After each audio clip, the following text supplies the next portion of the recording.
All right, so moving on to the third game of the night, we got the Mariners taking on the A's. It's a 9:40 Eastern Time game. Right now, the Mariners are leading the season series 6-4. The Mariners are also 7-3 in their last 10. The A's are 3-7 in their last 10. Right now, the odds are looking like the Oakland A's are the favorites, minus 135, and Seattle will be the underdogs for tonight's game, plus 115. Abhishek, the last game that we'll be going over, the Mariners taking on the A's. Who you got, man? We about to make Wendy's got 4 for 4. We about to make this 3 for 3 with all upsets.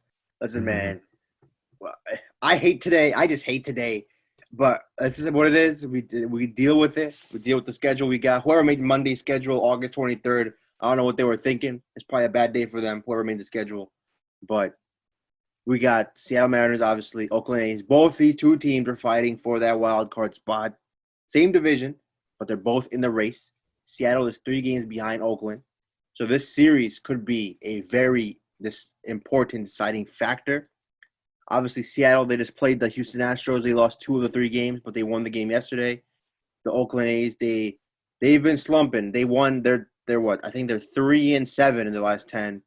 And the Seattle Mariners are 7-3. So a complete opposite, polar end of the spectrum.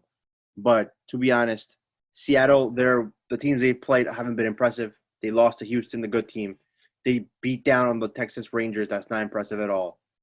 I guess you can say beating Toronto is impressive, but Toronto right now is just falling. So how impressive really was that? We don't know. We'll find out. Oakland played the Giants. No shame in losing to the Giants. They went to the White Sox. They got dogged in Chicago, and then they lost 2 out of 3 from the Rangers. So Oakland right now, they were on that 8-game winning streak, and now that shit has fallen off the map. They have not been playing well recently. They haven't been scoring that much either. So we get to the matchup today, pitching wise. We got lefty Marco Gonzalez against righty Paul Blackburn. This is his second start of the season. He he is used very rarely as a starter for Oakland.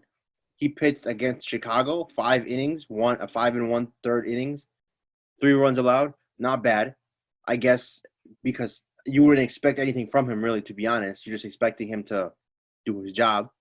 Came in 5 innings, 3 runs. Chicago, they lost that game, but overall, that was his first start of the season.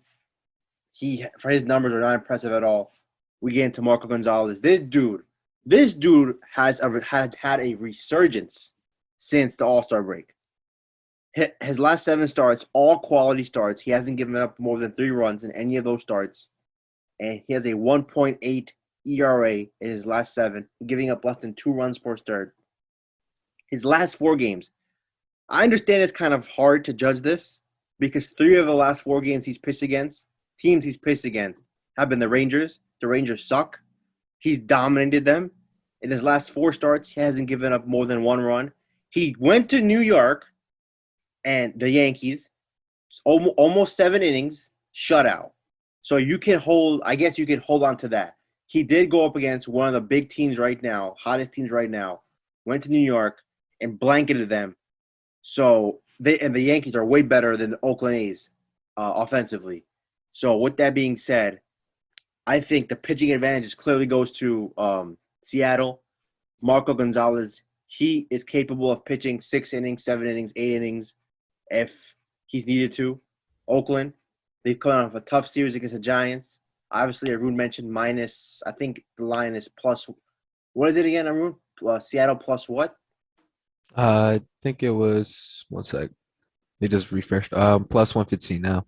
115. So, yeah, another plus 115. Um, I think, yeah, if you're picking this game, I don't know how you can pick Oakland. This could be a situation where you also could do first 5 innings also with Marco Gonzalez, but I think you don't need to do that because the Seattle Mariners have a pretty solid bullpen, so you shouldn't be scared of the lead vanishing away. The only thing is neither of these two teams can score that much, to be honest. Neither team scores a lot, especially Seattle. They struggle to score, but pitching-wise, situation-wise, recent play-wise, you got to go with Seattle, and that makes it 3 for 3. Today's slate is crazy. It's pretty hollow, to be honest. There's not that many games. There's not that many enticing matchups. There's not that much key mismatch. mismatches, but these are 3 games, and we think all 3 will be upsets today. All right, guys, that wraps it up for today's episode. We have 3 games that we'll be going over in this episode, but make sure you tune into the Instagram page for the final pick. Um, and with that being said, it's a Monday. Hope you guys make some good bets today, some smart bets. With that being said, happy gambling and have a good Monday. Peace out.